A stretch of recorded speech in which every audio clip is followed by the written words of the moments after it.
Hi, this is Robert Polinick, the owner of Brutal Iron Gym. I'm here today for another video in the Ask the Trainers series.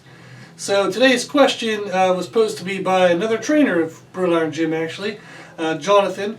And he said he was watching an interview recently where kind of like a powerlifter and a bodybuilder were kind of talking about their... I think the topic was actually on pre-workouts.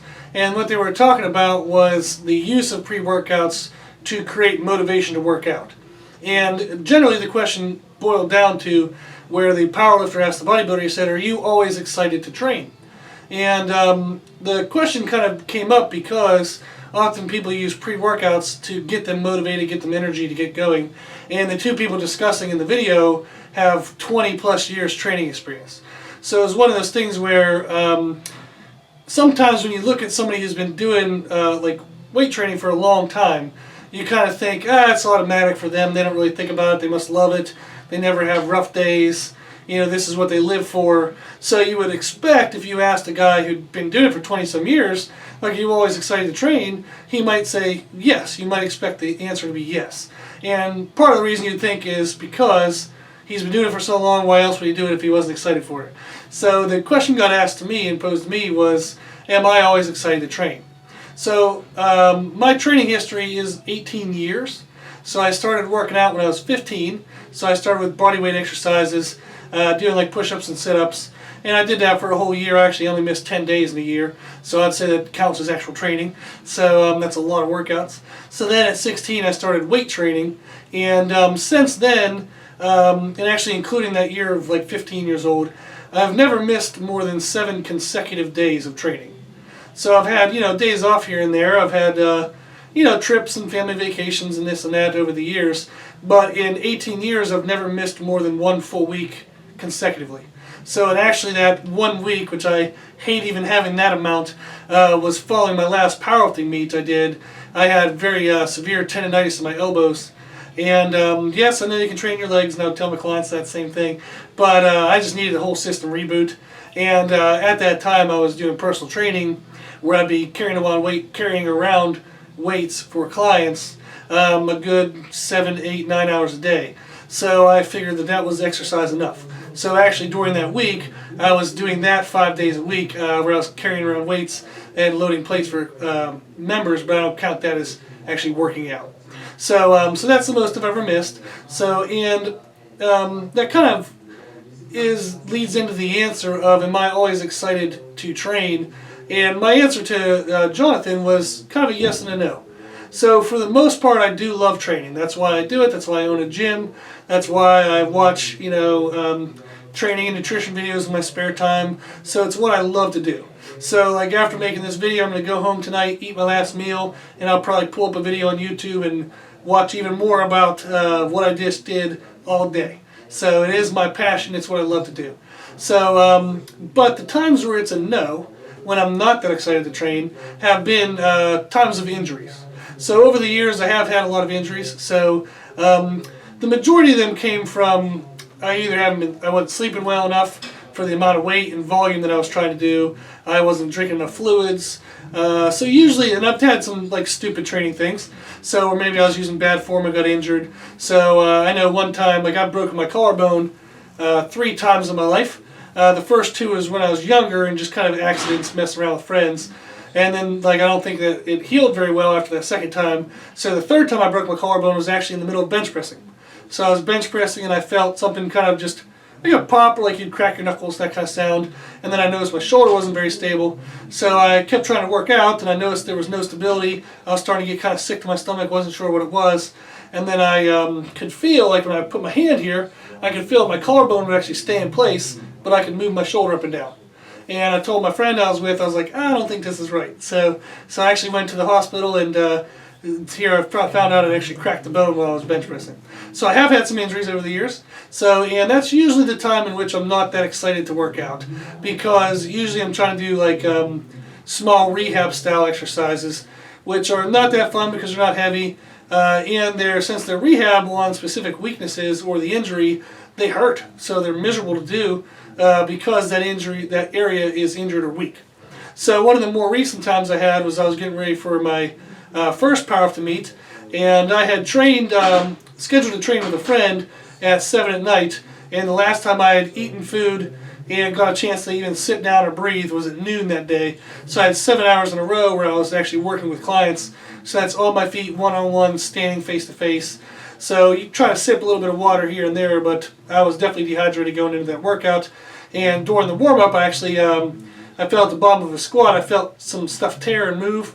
And here I had partially torn the top of my hamstring, and I had messed up my left groin with that squat. However, that was about a week or so before 2 weeks before the meet, and I still wanted to do the meet because it's my first one. I was super excited about it. I was telling everybody about it, and I wanted to get the experience.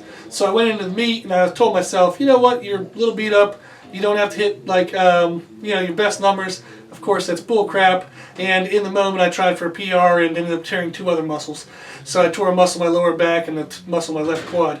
So coming out of that meet, I had 4 torn muscles, and part of the damage there was daily back pain. So I had pain in my back all day, every day for 14 months. So I remember I had to sit down in my car sideways. I'd have to take ice packs if I was driving in a car more than 45 minutes. So there was a lot of pain associated with that.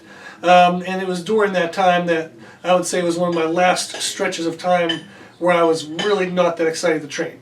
So I did stay in the gym, and I kept coming in, doing stuff, and trying to work around it. So I remember when I was trying to figure out what was the rehab to do, I was kind of working around it, but still frustrated about the injury. So I was still trying to lift really heavy weights. And I found that my lower back would get severely pumped and would be very painful to the point where I'd actually throw up during like big workouts. So I would work up, and I found if I did multiple reps, that just was a no-go. That was not going to happen. So I just had to do always singles. So I remember I'd get frustrated, and during the 14 months I'd try to work up to like a really heavy single that day. So I'd work up to a really heavy squat and then spend about 40 minutes outside throwing up, or hiding in my personal bathroom here in the gym, throwing up and laying on the floor pretty messed up. So, but I still wanted to come in and train because I believe I'll get more into this at the end, but coming in and training is part of how I test myself, how I make myself grow, how I kind of better myself in life. So if I were to take training away, I would not be a better person. So so that's basically what kept me motivated. And then towards the end of the 14 months, like what kind of finished that period of time for me was I decided to take a month, and I rearranged all my scheduling with my clients, and I decided that I'm either going to, I can't maintain what I'm doing, so I'm training these number of hours, and my body's falling apart, and it's not safe, it's not healthy. And so I decided to make a change and prioritize some recovery time. So I actually did a 2-hour block of training where all I came in and did was small exercises like under 40 pounds, and did a lot of stretching and mobility work. So I had read books like Becoming a Supple Leopard by Kelly Starrett, and I had read and learned some techniques from Donnie Thompson, who owns a gym down in Columbia, South Carolina, and he has a YouTube channel if you search his name. So they have a lot of rehab information. So I would come in for 2 hours a day and do just the rehab. So and I ended up doing it for 2 hours a day for 30 days in a row. So and I came in from 8 a.m. to 10 a.m. It was every single day for 30 days, even Saturday or Sunday, whatever the day was, 8 a.m. to 10 a.m. I had to do it. So, and I set that time aside for myself and set that goal for myself to kind of take control of my health. So, and it was through those 30 days, it ended up being 60 hours of therapy in a month, and I finally started getting past the daily, all-day back pain. So it would still flare up during workouts and stuff, but at least it wasn't around all day. So, and that would be the answer, or the aspect of no. So why would I ever answer no to not being excited about working out? It would be due to injury. And what does excite me, so the happy moments of training, is when I feel like I'm learning something or I'm experiencing some new things. So I really enjoy and love the process of learning. So, obviously I wish that this would apply to everywhere else in life. I wish I learned more about the car and like learn more about taxes and all that crap. But mostly my passion is in nutrition and training. So I would come in here and I would try to experiment for the day.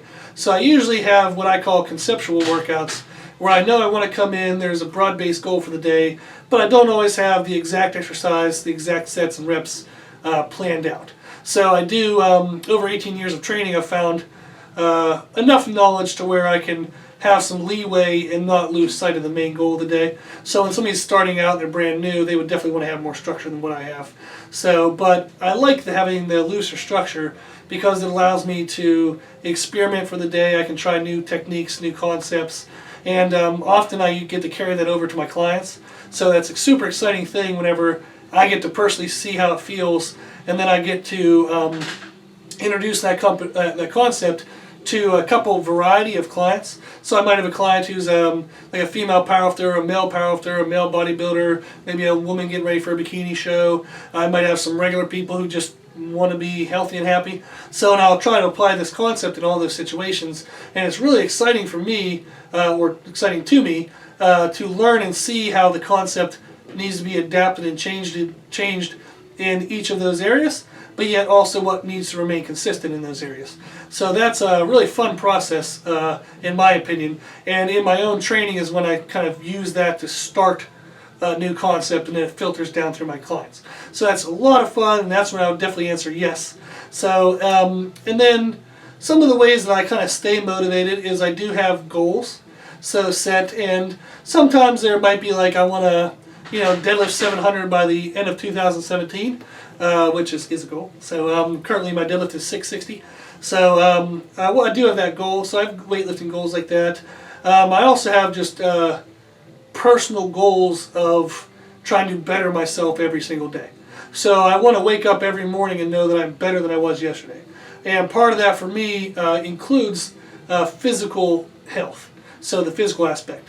So if you think of like holistic health, you can kind of break it down into areas of mental health, physical health, spiritual health, relational health, emotional health, all these areas.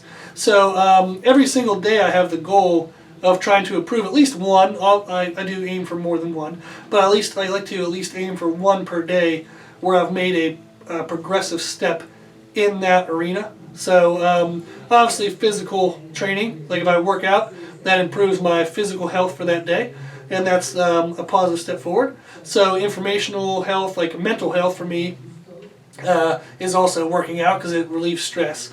But also part of mental health is learning more.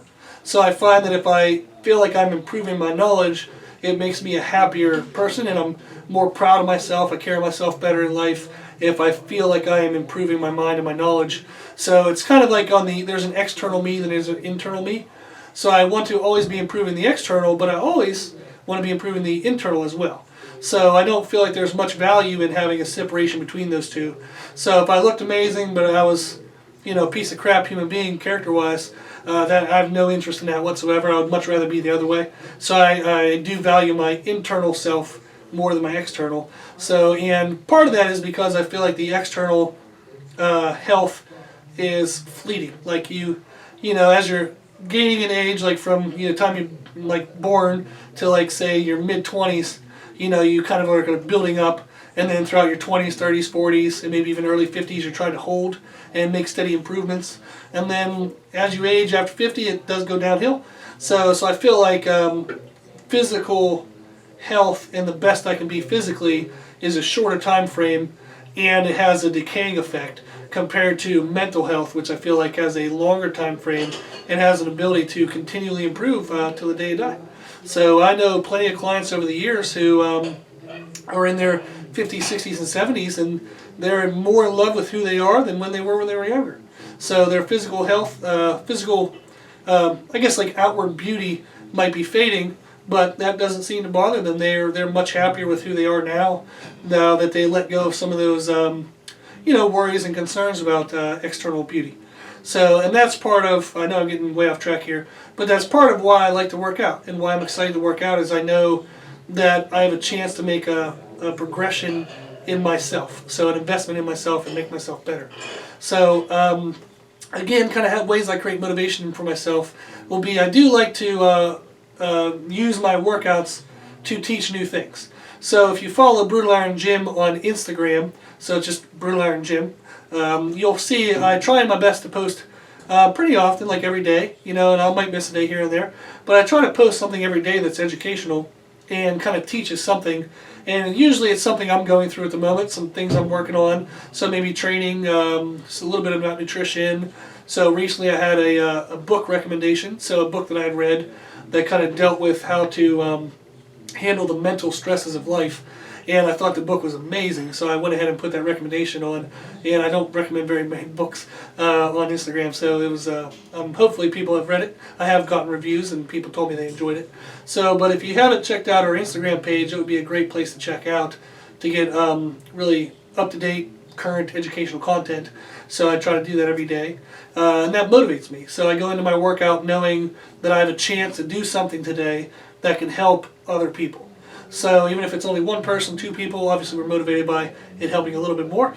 But it is true. Is if I do a post and I have some education there and somebody tells me that it helped them, that is exciting. So it kind of reinvigorates you to keep doing it. So that's one of the ways I keep myself motivated is just doing those videos. I don't know whether that can translate well to you guys, but it is. I'm sure in everybody's life, there's a person that you wish would take control of their physical health and better themselves.